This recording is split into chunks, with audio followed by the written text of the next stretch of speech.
All right, in this video, we'll be looking at the second part of the cell cycle, where we'll be going into a little more detail of the specific phases of mitosis. Remember, mitosis ensures the transfer of a complete genome from parent to daughter cells. It is part of the cell cycle. It is the last part of the cell cycle, included in the M phase, which is mitosis, and cytokinesis. And remember, the two daughter cells that are made are identical to one another, and they are identical to what was the parent cell. So we'll talk first about prophase. Well, here's the phases of mitosis. You have interphase first, which is not part of mitosis, and then the four phases of mitosis: prophase, metaphase, anaphase, and telophase.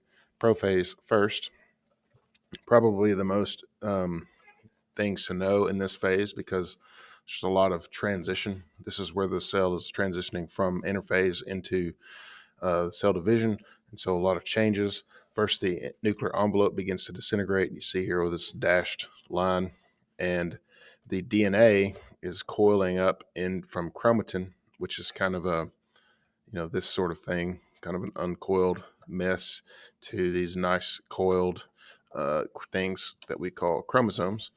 And the chromosomes have this kind of X shape to them because they are composed of two pieces called sister chromatids, and those two pieces are identical to one another, and they join together at a section called the centromere, which is this, looks like this little center of the bow tie sort of thing here. So these two pieces are identical to one another, and they join together, and they're called sister chromatids, and they join together at this place called the centromere.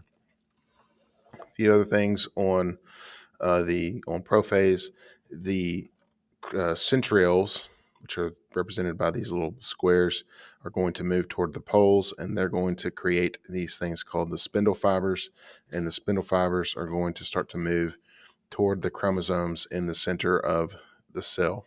And so nucleus is going to break down. These spindle fibers, which are going to be instrumental in moving pieces of the cell around, are going to start to form, and the chromatin is going to condense into individual chromosomes.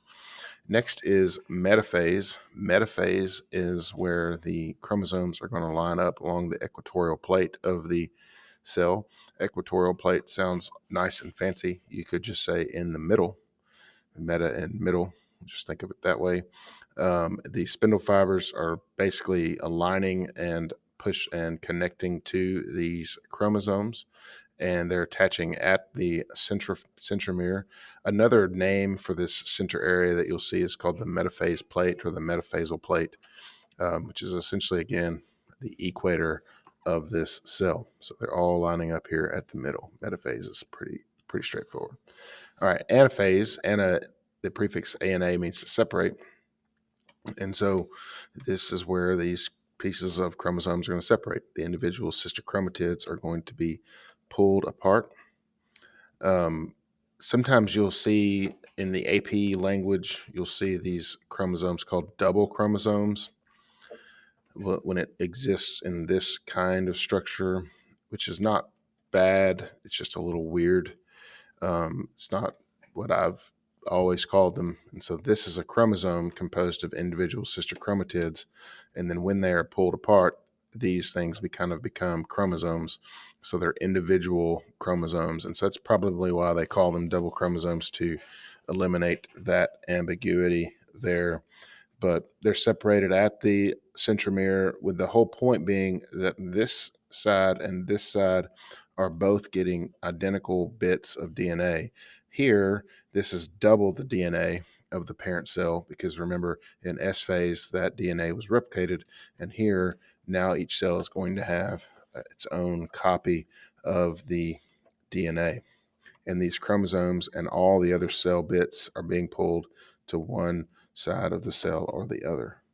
And then in telophase, or telophase, as some people pronounce it, the nuclear envelope begins to reappear. Those chromosomes are starting to unravel and to become chromatin again. And each nucleus is going to have its own genome identical to one another. But at this stage in cell division, you have one cell with two distinct nuclei, because mitosis is the division of the nucleus.